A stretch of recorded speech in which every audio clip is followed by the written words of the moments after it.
Randall Hughes with GodGlorified.com, and we're reading from the Reese Chronological Bible for our May the 28th Bible reading. And we're going to begin with 2 Chronicles chapter 2. And Solomon determined to build an house for the name of Yahweh, and an house for his kingdom. And Solomon sent to Huram, the king of Tyre, saying, As thou didst deal with David my father, and didst send him cedars to build him an house to dwell therein, even so deal with me. Behold, I build an house to the name of Yahweh my God, to dedicate it to him, and to burn before him sweet incense, and for the continual showbread, and for the burnt offerings morning and evening, on the Sabbaths, and on the new moons, and on the solemn feast of Yahweh our God. This is an ordinance forever to Israel. And the house which I build is great, for great is our God above all gods. But who is able to build him an house, seeing the heaven and heaven of heavens cannot contain him? Who am I then that I should build him an house, save only to burn sacrifices before him?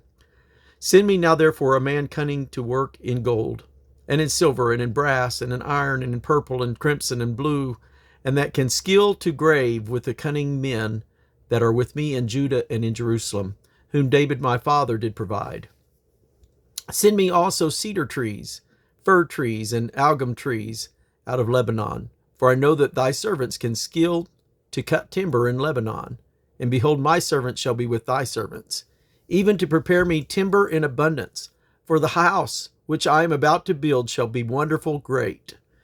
And behold, I will give to thy servants the hewers that cut timber 20,000 measures of beaten wheat, and 20,000 measures of barley, and 20,000 baths of wine, and 20,000 baths of oil. Then Huram the king of Tyre answered in writing, which he sent to Solomon, Because Yahweh hath loved his people, he hath made thee king over them. Huram said, Moreover, blessed be Yahweh God of Israel, that made heaven and earth, who hath given to David the king a wise son, endued with prudence and understanding, that might build an house for Yahweh, and an house for his kingdom. And now I have sent a cunning man, endued with understanding, of Huram my father's, the son of a woman of the daughters of Dan. And his father was a man of Tyre, skillful to work in gold, and in silver, in brass, in iron, in stone, and in timber, and in purple, and blue, in fine linen, and in crimson, also to grave any manner of graving, and to find out every device which shall be put to him with the cunning men, and with the cunning men of my lord David thy father. Now therefore the wheat, and the barley, the oil, and the wine, which my lord hath spoken of, let him send unto his servants. And we will cut wood out of Lebanon, as much as thou shalt need, and we will bring it to thee in floats by sea to Joppa, and thou shalt carry it up to Jerusalem. And now 1 Kings chapter 5, verse 13. And King Solomon raised a levy out of all Israel, and the levy was 30,000 men. And he sent them to Lebanon 10,000 a month by courses. A month they were in Lebanon, and 2 months at home. And Adoniram was over the levy. And Solomon had 70,000 that bare burdens, and 80,000 hewers in the mountains, beside the chief of Solomon's officers, which were over the work, 3,300 which ruled over the people that wrought in the work. And the king commanded, and they brought great stones, costly stones, and huge stones, to lay the foundation of the house. And Solomon's builders and Hiram's builders did hew them, and the stone squarers, so they prepared timber and stones to build the house. Now back to 2 Chronicles chapter 2. Verse 2 read, And Solomon told out 70,000 men to bear burdens, and 80,000 to hew in the mountain, and 3,600 to oversee them. Now back to 2 Chronicles chapter 2, verse 17 and 18. And Solomon numbered all the strangers that were in the land of Israel, after the numbering thereof, wherewith David his father had numbered them. And there were found 150,000 and 3,600. And 3,600. So 150,000, 3,600. And he set 70,010 of them to be bearers of burdens, and 80,000 to be hewers in the mountain, and 3,600 overseers to set the people a work. And now back to 1 Kings chapter 2, verse 39. And it came to pass at the end of 3 years that 2 of the servants of Shimei ran away unto Achish, the son of Maacah, king of Gath.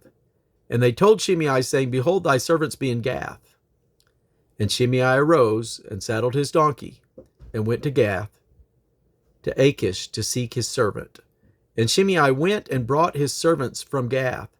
And it was told Solomon that Shimei had gone from Jerusalem to Gath, and was come again. And the king sent and called for Shimei, and said unto him, Did I not make thee to swear by Yahweh, and protested unto thee, saying, Know for a certain on the day thou goest out, and walkest abroad any whither, that thou shalt surely die? And thou saidst unto me, The word that I have heard is good. Why then hast thou not kept the oath of Yahweh, and the commandment that I have charged thee with? The king said moreover to Shimei, Thou knowest all the wickedness which thine heart is privy to, that thou didst to David my father. Therefore Yahweh shall return thy wickedness upon thine own head. And King Solomon shall be blessed, and the throne of David shall be established before Yahweh forever. So the king commanded Benaiah the son of Jehoiada, which went out and fell upon him, that he died.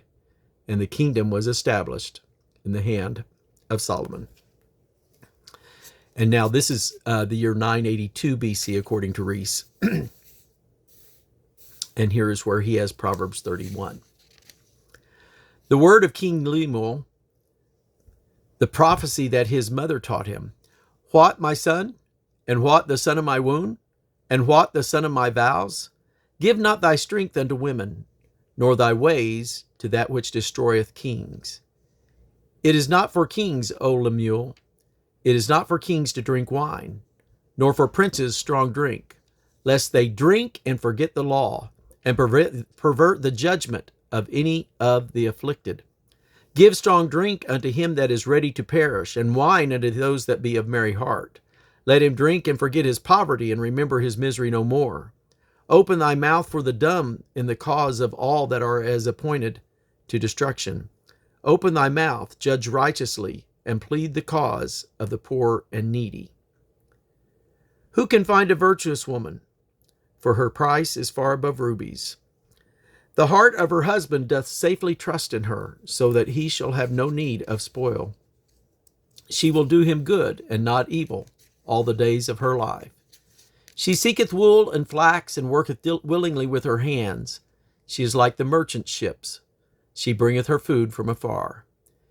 She raiseth also while it is yet night, and giveth meat to her household, and a portion to her maidens. She considereth a field, and buyeth it with the fruit of her hands. She planteth a vineyard. She girdeth her loins with strength, and strengtheneth her arms. She perceiveth that her merchandise is good. Her candle goeth out not out by night.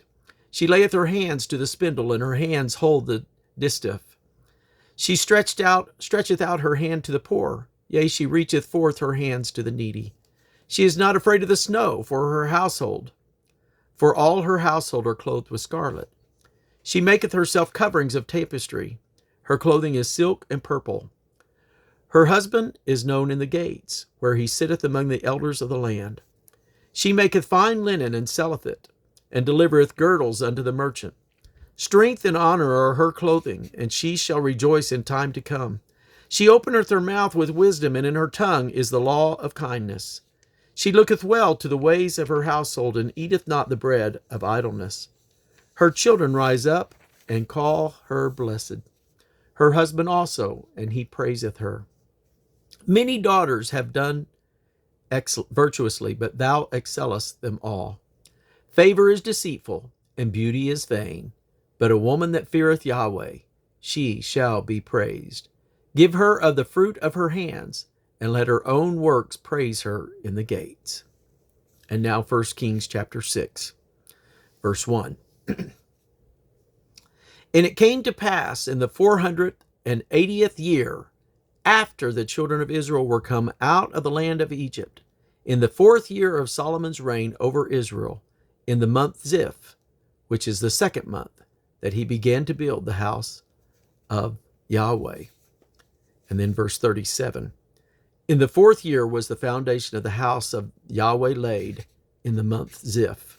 And now over to 2 Chronicles chapter 3, verses 1 and 2.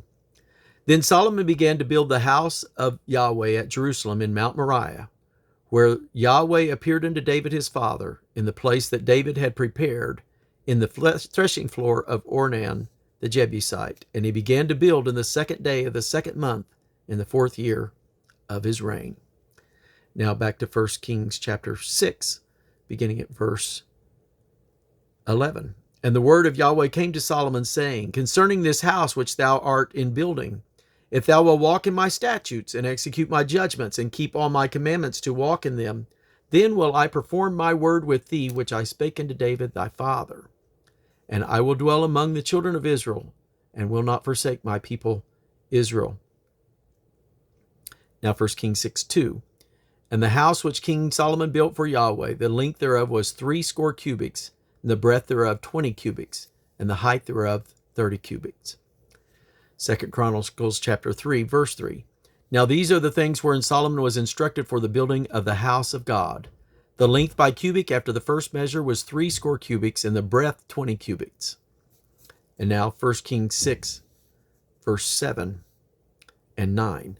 And the house, when it was in building, was built of stone, made ready before it was brought thither, so that there was neither hammer, nor axe, nor any tool of iron heard in the house, while it was in building. So he built the house, and finished it, and covered the house with beams and boards of cedar.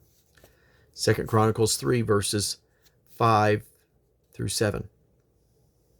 And the greater house he sealed with fir tree, which he overlaid with fine gold, and set thereon palm trees and chains. And he garnished the house with precious stones for beauty, and the gold was gold of Paravim. And he overlaid also the house, the beams, the post, and the walls thereof, and the doors thereof, with gold, and graved cherubs on the wall. And then 1 Kings chapter 6, verse 3. And the porch thereof, the temple of the house, 20 cubits was the length thereof, according to the breadth of the house, and 10 cubits was the breadth thereof before the house. And the porch that was in the front of the house, the length of it was according to the breadth of the house, 20 cubits, and the height was 120, and he overlaid it there wherewith with pure gold. 1 Kings 6, verse 4. And for the house he made windows of narrow lights. And he again, the wall of the house, built chambers round about against the walls of the house round about, both of the temple and of the oracle, and he made chambers round about. The nethermost chamber was 5 cubits broad, and the middle was 6 cubits broad, and the third was 7 cubits broad. And without in the wall of the house he made narrowed rest round about, that the beams should not be fastened in the walls of the house. The door for the middle chamber was in the right side of the house, and they went up with winding stairs into the middle chamber, and out of the middle into the third. And then he built chambers against all the house 5 cubits high, and they rested on the house with timbers of cedar. And I believe we're going to pause and complete our reading there for May the 28th. God bless you.